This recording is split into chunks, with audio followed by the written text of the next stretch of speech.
Hello, and welcome to Breast Cancer Conversations, a podcast brought to you by survivingbreastcancer.org. I am Laura Carfing, breast cancer survivor and founder of survivingbreastcancer.org, a nonprofit organization providing community, education, and resources to empower those diagnosed with breast cancer and their caregivers from day one and beyond. Hello, my friends, and welcome to another episode of Breast Cancer Conversations. I am so glad you are joining us today. Today, we talk about the realities of treatment side effects, what lifestyle medicine actually means, and why movement, nutrition, sleep, stress management, and how social connection all play such an important role in survivorship. I am joined by two wonderful guests. The first is Dr. Amy Comander. She is a breast cancer oncologist at Mass General Brigham Cancer Institute, where she serves as the medical director of the Cancer Center in Waltham, where she directs both the lifestyle medicine and leads the Paving the Path to Wellness programs. I am also joined by Meg McSherry, a breast cancer patient under Dr. Comander's care, who recently completed the PAVING program. Meg brings such honesty and insight into this conversation as she shares what it has really been like to navigate treatment, the side effects, and the transition into survivorship. This is a conversation that blends medical expertise with a lived experience in such powerful ways. Welcome to the conversation. Thank you so much, Laura. I love doing podcasts with you. And I remember we did this way back in person in a conference room back in the day. So fun. So it's such an honor to join you and to, of course, bring Meg for this wonderful opportunity. And yes, I'm a breast oncologist at the Mass General Brigham Cancer Institute, where I'm medical director of our cancer center in Waltham. And in addition to that, I'm very passionate about cancer survivorship and helping our patients truly thrive after their diagnosis. So I direct the lifestyle medicine program at the Mass General Brigham Cancer Institute and the Paving the Path to Wellness program for breast cancer survivors, which we'll discuss today. So thank you again for inviting us. Amazing. Thank you. And Meg, if you'd like to introduce yourself. Yes, certainly. My name is Meg McSherry. I'm so happy to be here. I am a patient of Dr. Comander's. I'm calling into you guys from my office here, but I am currently still in treatment just for a little bit longer under Dr. Comander's care, and I've taken her paving course as well. So I'm a big supporter of her work. Yeah, I think we all are. I'm so excited. I want to kind of take a step back, and maybe Meg, you and I can talk about our own experiences being diagnosed with breast cancer, because I was living a very active life prior to my diagnosis. So when I was diagnosed with breast cancer, it was definitely a shock to be like, gosh, I was already active. I was a strict vegan. I thought I was eating healthy. How could this happen to me? And so there was a little bit of resentment and anger towards my body of like, how could you let this happen? And when I was going through my treatment, I was fatigued. I was tired. My joints hurt. I gained a lot of weight because I'm guessing like the steroids, being forced into medical menopause. Were you also in a similar situation? Can I hear a little bit about like what you were experiencing before we jump into all the health and wellness that help us thrive?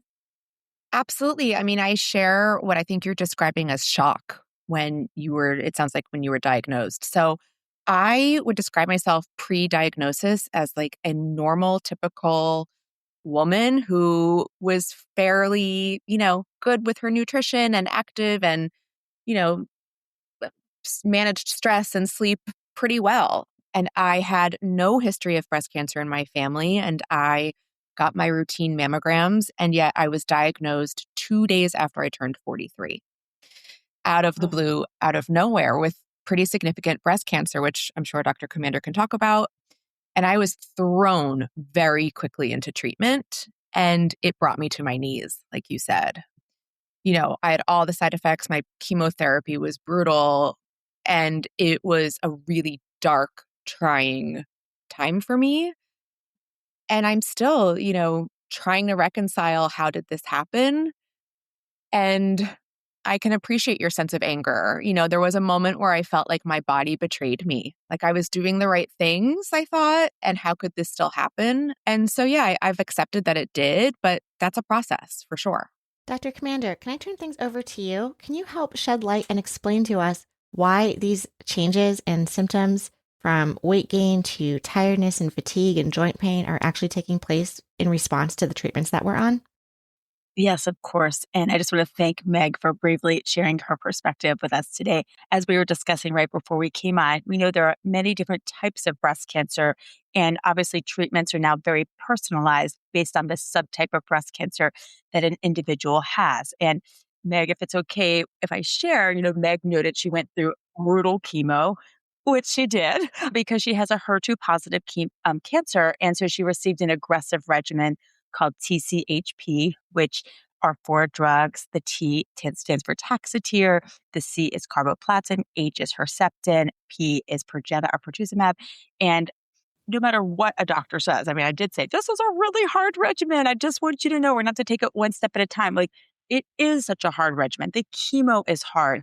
The pre-medications, the steroids, all these things together can contribute to numerous side effects that you asked about, Laura. It does, as Meg say, like can really knock a person down with the fatigue, neuropathy, joint pains, body aches, muscle aches, and unfortunately weight gain. Sometimes patients are like, well, at least I'll lose weight as I go through chemo. And I'm kind of like, actually, most people do gain some weight during chemo. Again, steroids cause fluid retention. They can affect appetite. People are more sedentary. We're learning more and more that patients unfortunately can have muscle loss, which is called sarcopenia during treatment. And we need to address that head on. So depending on what treatment a person is experiencing, there are just so many side effects, plus things thrown into menopause, whether that's temporary or permanent. So these take a toll. And that's why there's such a need to help people, rebuild themselves after they go through chemotherapy like this or other treatments that we use for breast cancer. Thank you for that, Dr. Commander. Meg, did you also experience weight gain?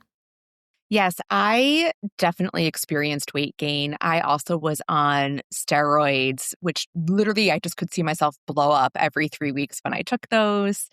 I lost my sense of taste for several months. So I also was honestly eating like a toddler, just like pasta with butter and bread with butter and any carbohydrate with butter, and was totally sedentary. I mean, it was really brutal. But I also recall a time when Dr. Commander and her team told me, like, please don't worry about that right now. Like, you are just getting through this.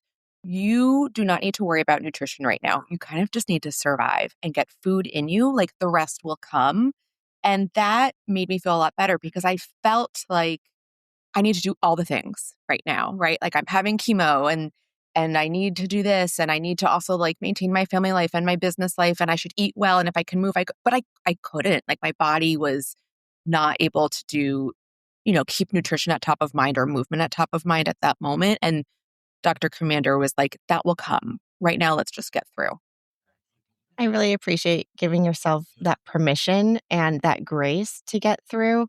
I was in a very similar spot. I lost my taste buds too. And I was like, I just kept eating because I was like, I want to taste something. Like maybe it's this food or maybe it's that food. That is a really hard thing. And I've spoken with other women who have not lost their taste buds.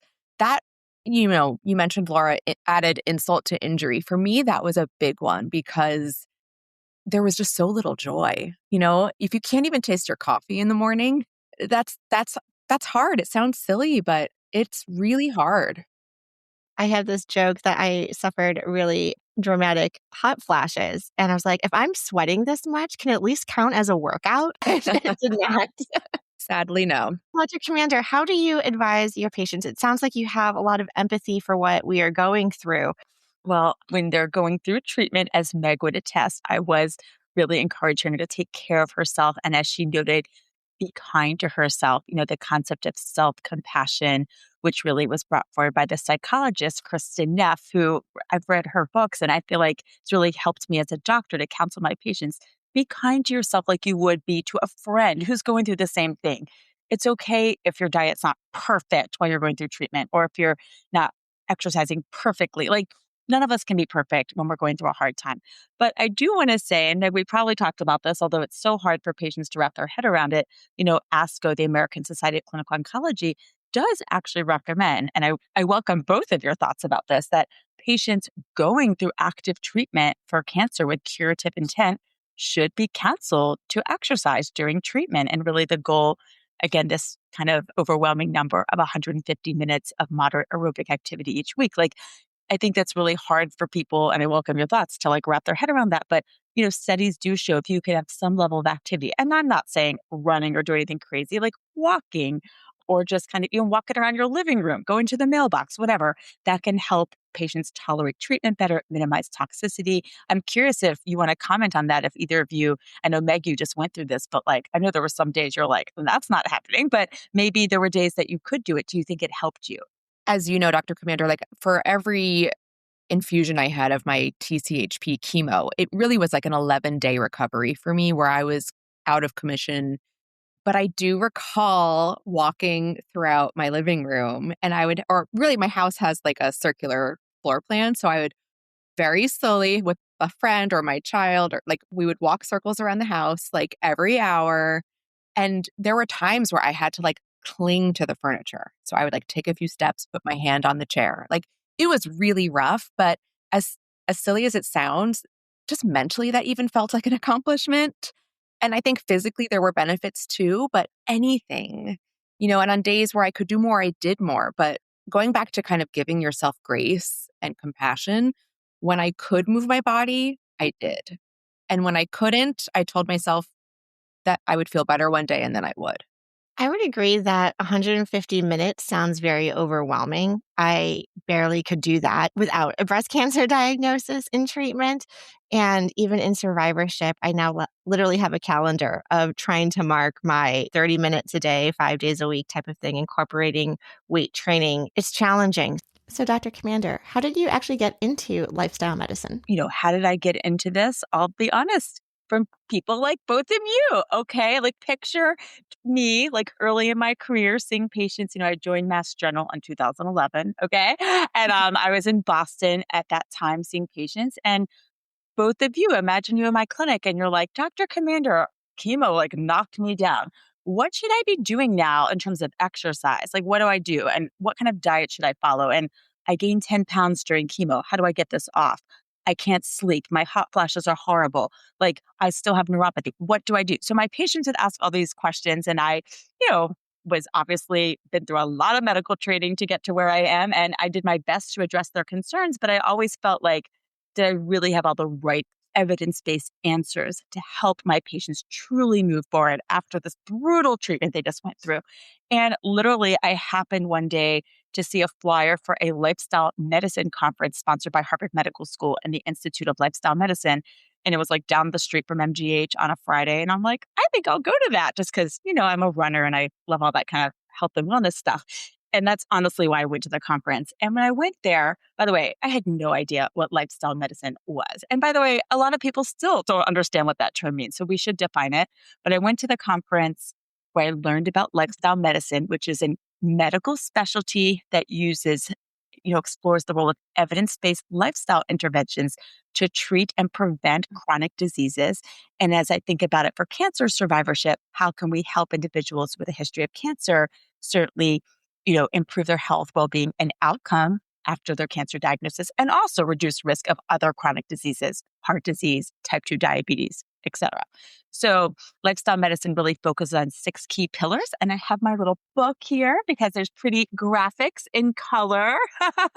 So those 6 pillars, just to kind of highlight them, physical activity, nutrition, we've touched on these a little bit, restorative sleep, social connections, stress resilience, and avoiding use of risky substances. It sounds very basic, but if you really think about it, we all need to attend to all of these to improve our health. And, there's really good data to support the importance of these pillars when we think about cancer survivorship. So that's kind of how I got into it, and happy to talk more about how that led to the PAVING program. But I want to see if you have follow-up questions, Laura. I really appreciate that. Why don't we start by defining what lifestyle medicine is? Yeah. So when I went, to become an oncologist, you first go through internal medicine training, which is caring for the whole body, all the systems in the body.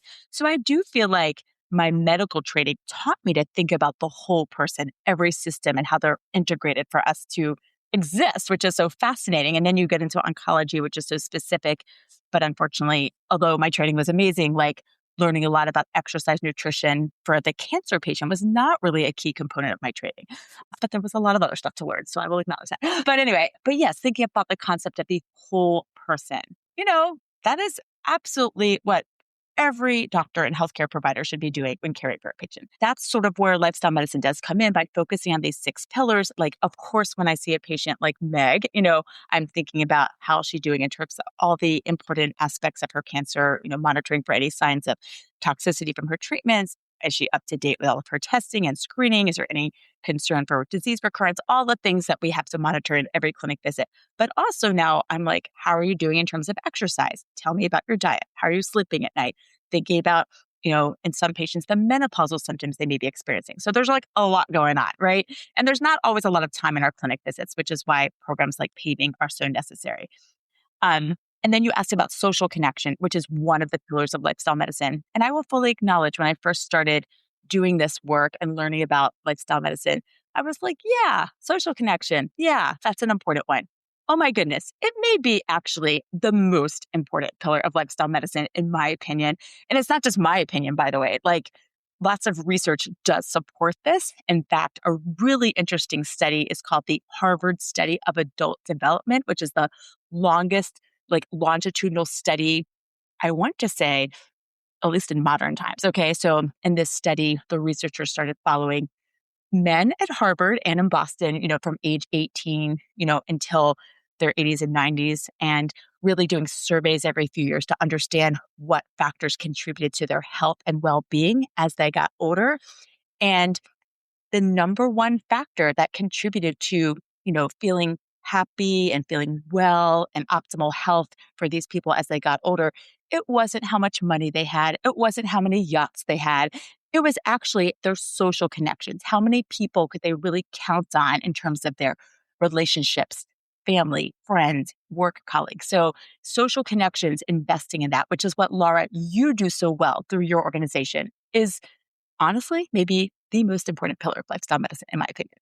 Thank you. Thank you for that explanation. And Meg, how does that resonate with you? Did you find, through this cohort model of the paving program, or I think even just in this conversation, I'm like, oh, someone else diagnosed with breast cancer. You get it. Like, we're immediately besties. How has social connection manifested in your treatment?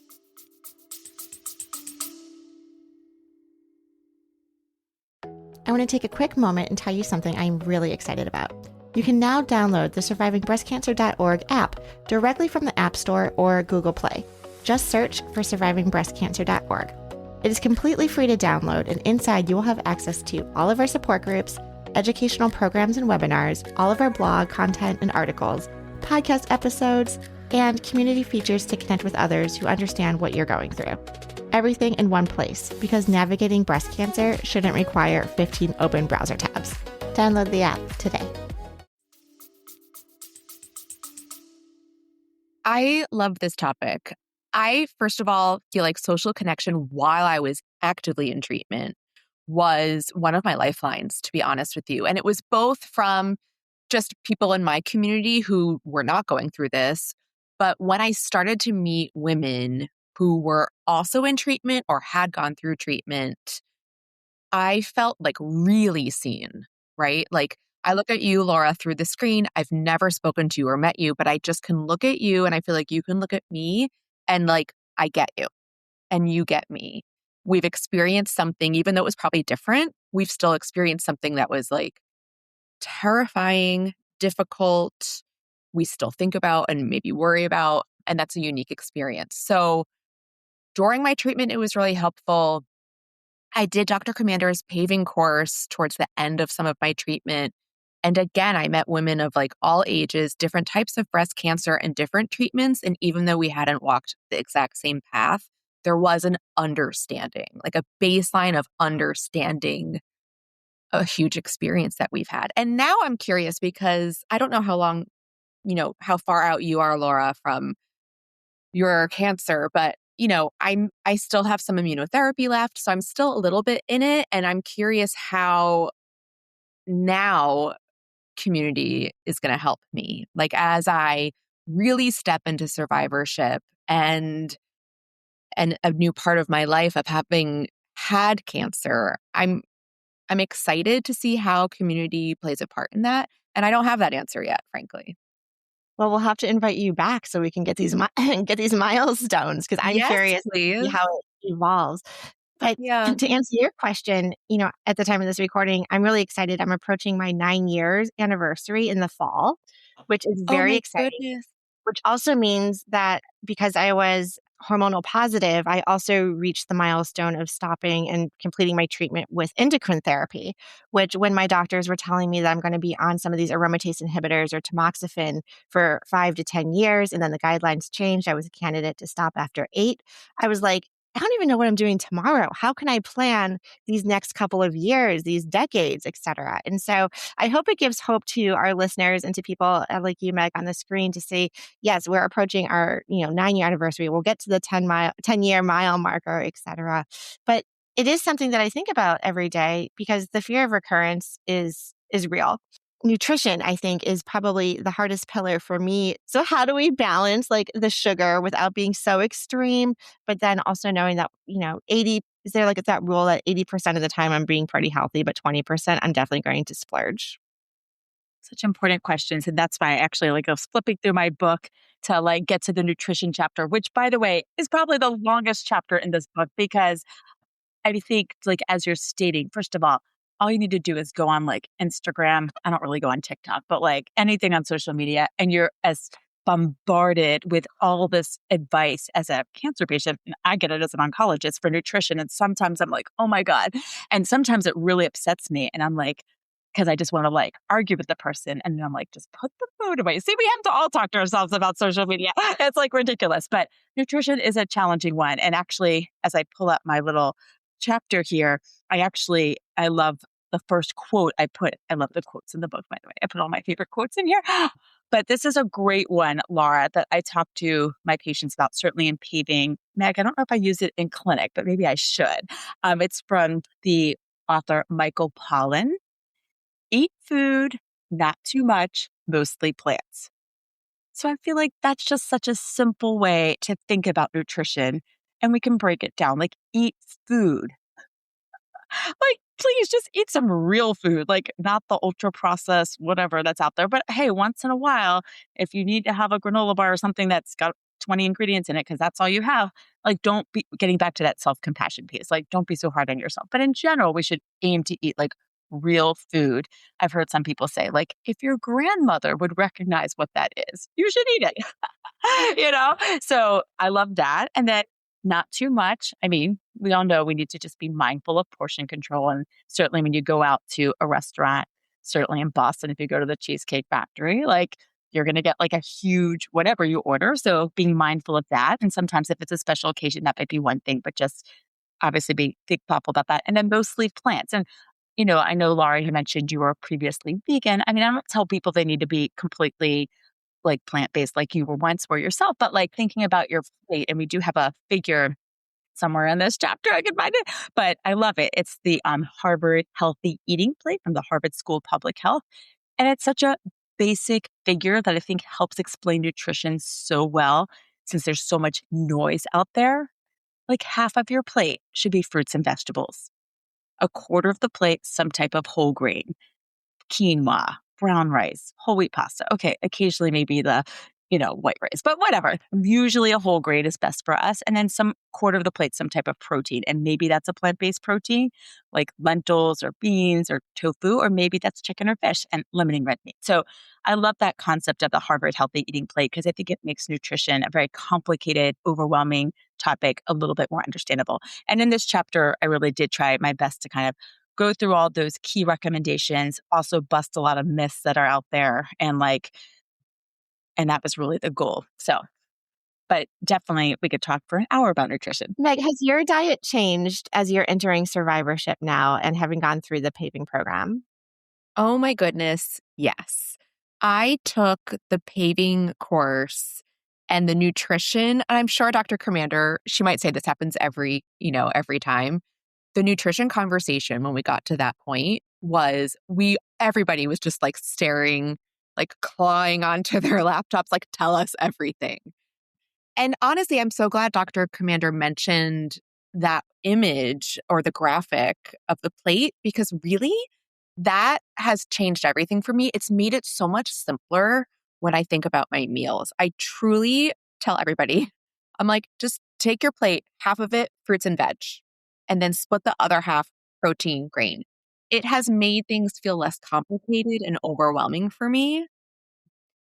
I think, again, I'm still very new into this part of my cancer journey, but something I have told myself is that I do feel like there's a lot about my health that is out of my control still, right? Like just getting cancer was out of my control. I didn't cause my cancer. I know that now. So there's still some things that are out of my control with my health, but because of the paving course, frankly, and especially the nutrition component that was discussed, I feel like nutrition is something I can control, right?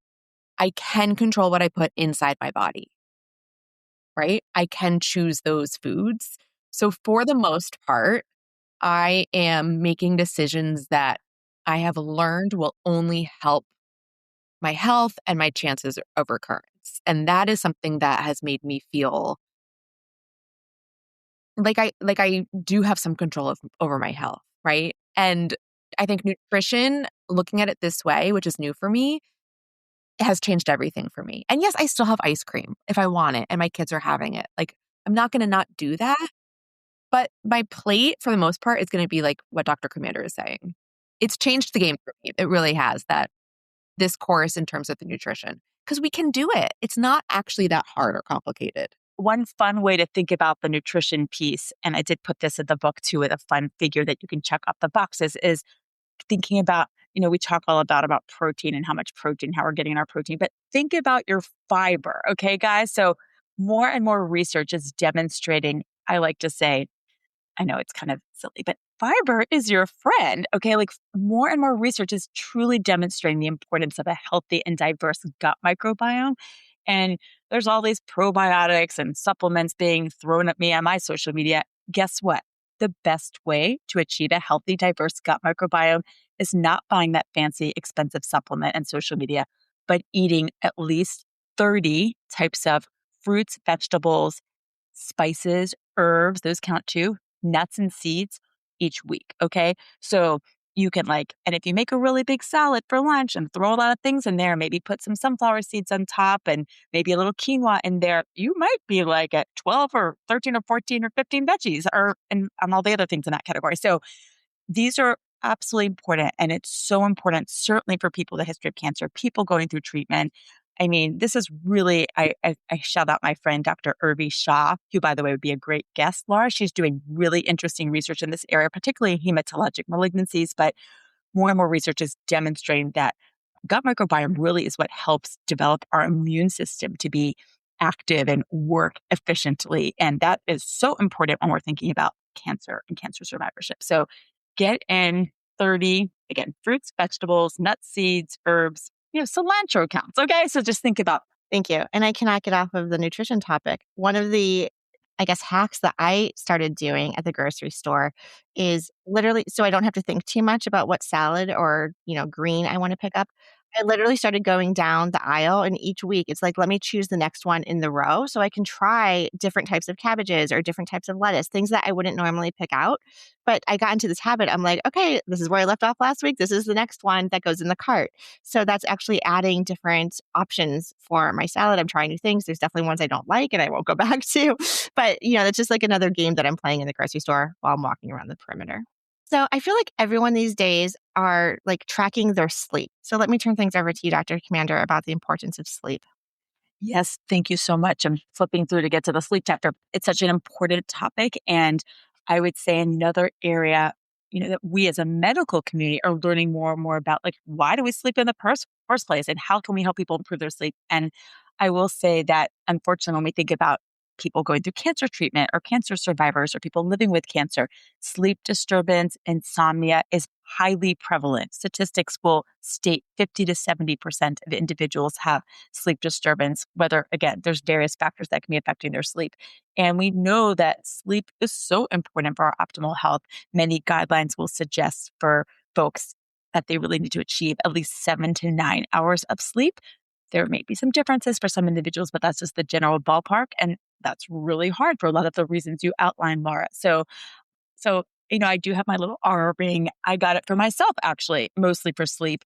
And I don't always pay attention to it because sometimes you don't need the Aura ring to tell you did not get enough sleep last night, So sometimes when I look at it and see my sleep score, it's like, you don't want to put yourself in a bad mood as you start your day when you know you didn't get enough sleep. So we're all a work in progress, by the way. I always say that all the time.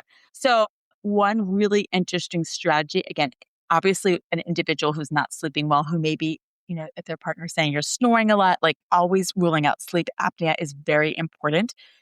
And sleep studies can now be done, interestingly, in a home. You don't have to go to a sleep lab. So it's much more efficient to test someone for sleep apnea. But if it's not that problem, it's more insomnia related. Certainly, there are programs out there. Cognitive behavioral therapy for insomnia is the gold standard treatment for insomnia based on certain principles. And there are apps and programs out there. Laura, I know you know my colleague, Dr. Daniel Hall. He's a psychologist at MGH, actually a researcher focused on improving sleep in cancer survivors. So he's studying a CBTI intervention for cancer survivors, which is offered virtually, which is awesome. So this is an area that, people like him are actively working on. And I'm so fortunate to collaborate with him because it is so important. But in addition to just like insomnia, which is a whole thing we need to address, we know many of our patients are experiencing menopausal symptoms and waking up with hot flashes in the middle of the night. I hear this from my patients all the time. And I will say that thankfully, due to advances, in drug development, we now have a whole new class of drugs we can use to help our patients with hot flashes. You've heard of Veoza, and it was a Super Bowl ad like last year. Fezolinetant. These are always really hard to pronounce. And then there's a new one, Linkuet, elinzanetant. Go me. Again, these are working on neurokinin receptors in our brain, which are important for thermoregulation. Super cool how these drugs work. Awesome. And while they are hard sometimes to get insurance to cover them, many of my patients who have needed them have told me, Dr. Comander, this drug was truly a game changer for me. And I am now sleeping through the night. So it's really sorting out, why is someone having sleep disturbance? Is it the hot flashes? Is it really insomnia due to other factors, and what the appropriate treatment would be? But I know a whole area, you could do a whole episode on sleep for sure. Like, did you experience any sleep disturbances while you were going through treatment, or even now as you're kind of entering survivorship? I have to say, Laura, I am really thankful that I did not have issues sleeping during treatment. And I realized that is incredible. And I was really lucky. I mean, yes, I had other things, but fortunately, no. I think, I'm knocking on wood right now. Sleep is okay, both during my treatment and now I'm good. And I don't want to jinx it. So I'm not going to say anything else. Okay, perfect. Dr. Comander, you also worked with amazing collaborators on your book, Paving the Way to Wellness. Can you share, for you specifically in the clinic and the patients that you're working with, when do people start the paving program and how many weeks is it? Tell us a little bit more. Sure. So, by the way, when I joined MGH in 2011, picture of little me. Ooh, I'm at MGH. Very exciting. By the way, I'm also loyal to Beth Israel. I did all my training there. But anyway, so I, met Dr. Beth Frady's at that lifestyle medicine conference. Honestly, I just went up to her because I thought her talk was so interesting and I knew nothing about lifestyle medicine, and asked, oh, you're going to love this story, both of you. I was like, can I meet you for coffee? I'd love to talk about some ideas I have for a breast cancer survivorship program that I want to start, because I saw a real need. As both of, certainly Laura, I know because you've been going through this for so many years, you can attest, there's really, at that point, back in 2011, there really were not a lot of options, even at my amazing cancer center for breast cancer survivorship program. So I met with her at a coffee shop, in Cambridge, and I was like, you're going to laugh. I mean, I've learned a lot since this time. I want to start a diet and exercise program for breast cancer survivors. And she was like, no, you don't want to do that. And she said it in a very nice way, of course, because she's so nice. She was like, because she's an expert on lifestyle medicine. She's like, it's not just the diet and exercise. And by the way, let's shout that from the rooftops. It's not just about diet and exercise. All of these pillars of lifestyle medicine are absolutely key when we think about caring for the whole person and helping an individual if she does want to lose weight and get back to where she was prior to her diagnosis. We have to think about everything. We have to think about sleep. We have to think about stress. What are the social supports? What, is there use of alcohol and other substances? It's not just the diet and exercise piece. So I got educated, and realized, and that's when Dr. Frady's told me, wow, I just started this program called Paving for stroke survivors. So Dr. Freitas is trained as a physiatrist. I always explain what physiatry is. It's a specialty of medicine focused on movement and helping people move their bodies safely, physical activity. It's not psychiatry, it's a different field. So she was working with stroke survivors who really also need a program like this after a traumatic event such as a stroke. So she had really just been developing it with these 12 pillars that we can talk about of the paving program. So it's not just the 6 pillars of lifestyle medicine. She envisioned it brilliantly, by the way, with additional steps like the 6 pillars plus how do we set goals? Why are timeouts important? How do we manage energy? Our most important resource. What about sense of purpose after a diagnosis of cancer? How does that change? So all of these extra topics she added to paving in addition to the lifestyle medicine pillars.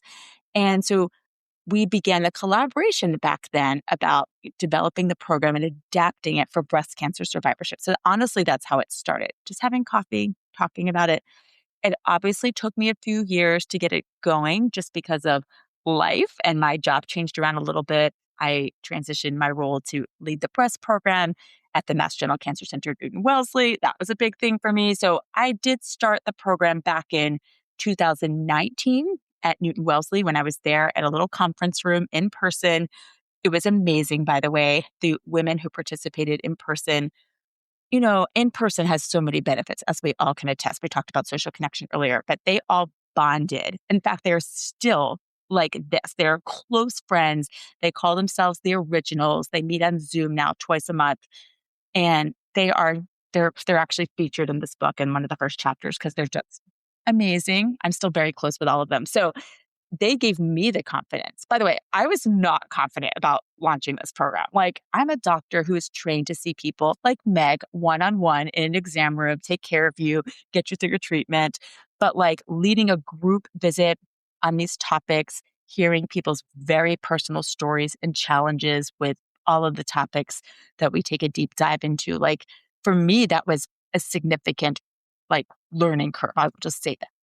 And actually, the first time I did paving, I had a social worker with me and a nurse practitioner. They were interested too. And they were key team members to help get this program launched. Rochelle Lemaster, Diane Doyle, you guys get a shout out. So anyway, and then with COVID, it turned into a virtual program. And so early on, we realized there's a need for a workbook for a program like this. Meg can attest, there's so much information being thrown at people over the course of the 12 weeks or now 9 weeks because we shortened it a little bit, but we can talk about that. But so that's kind of where this came from. I appreciate your vulnerability also because it is challenging to put yourself out there to lead a class, lead a group. And when you bring in people, while Meg, we were talking we're instantly bonded because of our diagnosis, that you don't know what questions are going to emerge. So the fact that you're surrounding yourself with social workers or other people to be part of that team to help manage things that come up or bubble up or can be triggers, I think is really self-aware. And, I appreciate you kind of sharing the vulnerability that it takes to put something that you're so passionate about out there and then bringing it to the masses like us. So thank you. Thank you for saying that. And now we have this amazing team of leaders.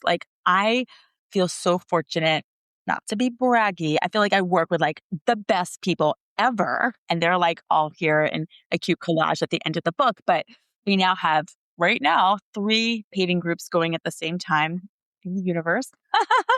And they're all on Zoom just because it is, I think, easier for people to participate. But we always try to, Meg, we're going to try to do some more in-person things soon. We have a yoga class coming up, that kind of thing. But this wonderful team. I now work with Kirsten Anderson, who's the most amazing oncology social worker. Meg is nodding her head to that. And then nurse practitioner Dana Haggett, Dr. Stephanie Eisenstadt are leading a group. And then we also have my nurse practitioner colleague Lauren Winters, Sylvia Perry, and Elizabeth Abraham were leading another group. And we have so many people reaching out to us all the time who want to get involved because there is such a need. Laura, I know I'm preaching to the choir here. There's over 4 million breast cancer survivors living in this country. I think every single one of them would benefit from the paving program. And Meg, I'm sure you agree with me. 100%. Dr. Comander, your program has now also been tailored to support those living with metastatic disease. So can we talk maybe a little bit about those nuances of when they should enter the program? And are there any modifications that are particular to that population? Thank you so much for asking that because I wanted to mention that. So I've had so many questions since this book came out as well from so many. Is this book also appropriate for people living with advanced breast cancer? And I'm like, thank you so much for asking that. And I do think it is because thankfully, due to the incredible advances in treatment, Laura, I know you were just with us at the San Antonio Breast Cancer Symposium last December. Thankfully, our patients with advanced breast cancer are living for years, years, often with a really excellent quality of life. So, yes, learning about these tools from lifestyle medicine is absolutely important for people living with cancer, and more research is supporting that too. So, you're right. Some colleagues of mine, Lauren Winters, wonderful nurse practitioner colleague, Carol Sullivan, and in collaboration with some other amazing people, Dr. Laura Petrilla, who's a palliative care doctor, also really interested in survivorship, and Kathy Lyons, who's a occupational health expert and also researcher, and also Jane Flanagan, who's an amazing leader in nursing research. As a collaboration, we work together to develop this program specifically focused on the needs of individuals living with advanced breast cancer. So there's been one program so far that's been offered, and it was highly successful, as you can imagine. And I would love to see that grow too. And so that's something we are working on and fulfill such a need as well. Amazing. Amazing. So I don't know, we've already talked a little bit about scaling your program. You have 3 cohorts going concurrently. For our medical friends that are listening to this podcast who maybe are not local to Boston or Massachusetts, is this something where you're offering training to other practitioners where they can bring this to their clinic? Such a great question. So in collaboration with my co-authors, Dr. Gus Brady's and Dr. Michelle Tollefson, amazing, amazing people. So we have a nonprofit. It's like separate from Mass General program. It's called pavingwellness.org. Anyone can go to that website, and there is information there for how people can get trained. And in fact, there's a lovely family medicine physician now offering this program to breast cancer survivors in upstate New York. I've met with her a few times to get it going. So we are, and there's someone in the UK who just adapted the program. In fact, she had a poster about it at San Antonio, which was super cool. So yes, I think there are people like literally all over the world who want to start doing this. So that's super rewarding and exciting for me because obviously, you know me, Laura, and Meg know me pretty well too. Like I love to do everything, but there's only so much one person can do. And so working with a team, collaborating, that's the way to go. Well, great work and way to see it, kind of grow and expand and reaching greater populations. Meg, is there anything about your experience with breast cancer or going through the PAVING program or how you're adapting lifestyle medicine into your day-to-day that you'd like to share that we haven't already discussed? Goodness, that's a great question. I think a while back in this conversation, Dr. Comander mentioned energy or our time. And I recall that conversation during our paving course, talking about, I think I realized one of the many lessons I've learned during my cancer treatment was that energy and my time are my most precious assets, right? When I was really, really sick, there were days where I would wake up and say, I only have so much energy. Where is the best place I can spend it today? And we talked about that during paving, and it's in the book too. And that is something that I'm really curious, as I move forward with my life, how other survivors think about their time and their energy. It's something that's certainly at the front of my mind, as well as the other pillars that Dr. Comander has mentioned. But, we only have so much time and so much energy. And going through something like this, for me at least, has really focused where I'm spending those resources. So, but just to kind of say to Dr. Comander and her whole team and these other doctors throughout the world that want to be doing these courses for women like us, it is something we desperately need. To go through something like this and then be kind of back out in the world, and there's so much information out there on social media. I don't know what's real. I don't know what's not real. To have somebody I trust, like Dr. Comander and her colleagues, supply this information, I don't know how you feel, Laura, but is one of the most valuable things. So thank you to her and her teammates for doing this, and to anybody who wants to continue that. It's essential. Yes. This conversation, I feel like we need to invite both of you back because we could do a whole episode on, demystifying the myths that we see on social media. We can do a whole session on understanding the role of supplements and kind of go down all of these other rabbit holes. One thing that I do just want to give a quick shout out to Megan, we were talking a little bit about social connection, is also the role of our care partners, our co-survivors, our caregivers, whatever term we want to utilize in this. Because when we think about time, my husband was actually like the bad cop. And I say that in a good way, because when people would come over to visit or people would like want to linger and hang out, he was like, all right, it's getting late. She needs to go to bed now. He would kick the people out of the house.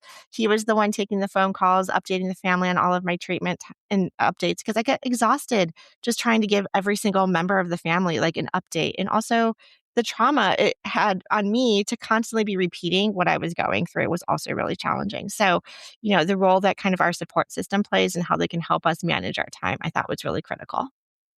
That is such good advice, and you're 100% right. I remember I assigned certain people in my life a role. So I had like my friend Tamara I called her my chief communications officer, right? Ooh, I So love that. Official I titles. know, very, very fancy. But you need to kind of delegate that because it's exhausting. And your energy could be better spent when you're in treatment on healing than saying the same thing 100 times to 100 people. Thank you so much. So as we're wrapping things up, I want to ask you, Dr. Comander, where can people find more information about your book? Thank you so much for asking. So this book, Paving Your Path to Breast Cancer and Beyond, Evidence-Based Lifestyle Medicine Tools for Cancer Survivorship, is on Amazon, or you can order from our publisher directly, healthylearning.com. And there is a discount, Paving 25. You get 25% off. I sound like a salesperson. All the proceeds from this book goes to our nonprofit. So just want to say that. But I just want people to know how to find it. But yeah, so if you're buying this book, it is supporting the growth of the Paving program, certainly for breast cancer survivors and all individuals who would benefit. Wonderful. Well, thank you both so much for your time, your honesty, your insights into the evidence-based information, as well as the lived experience of how we're actually, embodying these pillars. I always learn so much. I get off these calls and I'm like, oh, I'm going to go have my fruit bowl and all of the healthy things with flaxseed and all this great stuff that I'm going to add. So I always feel so inspired. Thank you so much. And until next time. And thank you everyone for listening to our show. I would like to acknowledge that all of the information on our podcast is from personal experiences and is not a substitute for professional medical advice. You should always contact your medical care team. If you are looking for specific topics or would like to be a guest on our show, please feel free to reach out. My email is laura@survivingbreastcancer.org. Our show is made possible by our nonprofit, survivingbreastcancer.org, and by our incredible donors like yourself. You can hop on over to survivingbreastcancer.org to sign up for our mailing list, make a donation, and explore the 400 plus programs we offer each year at survivingbreastcancer.org/events. Until next time, keep on thriving.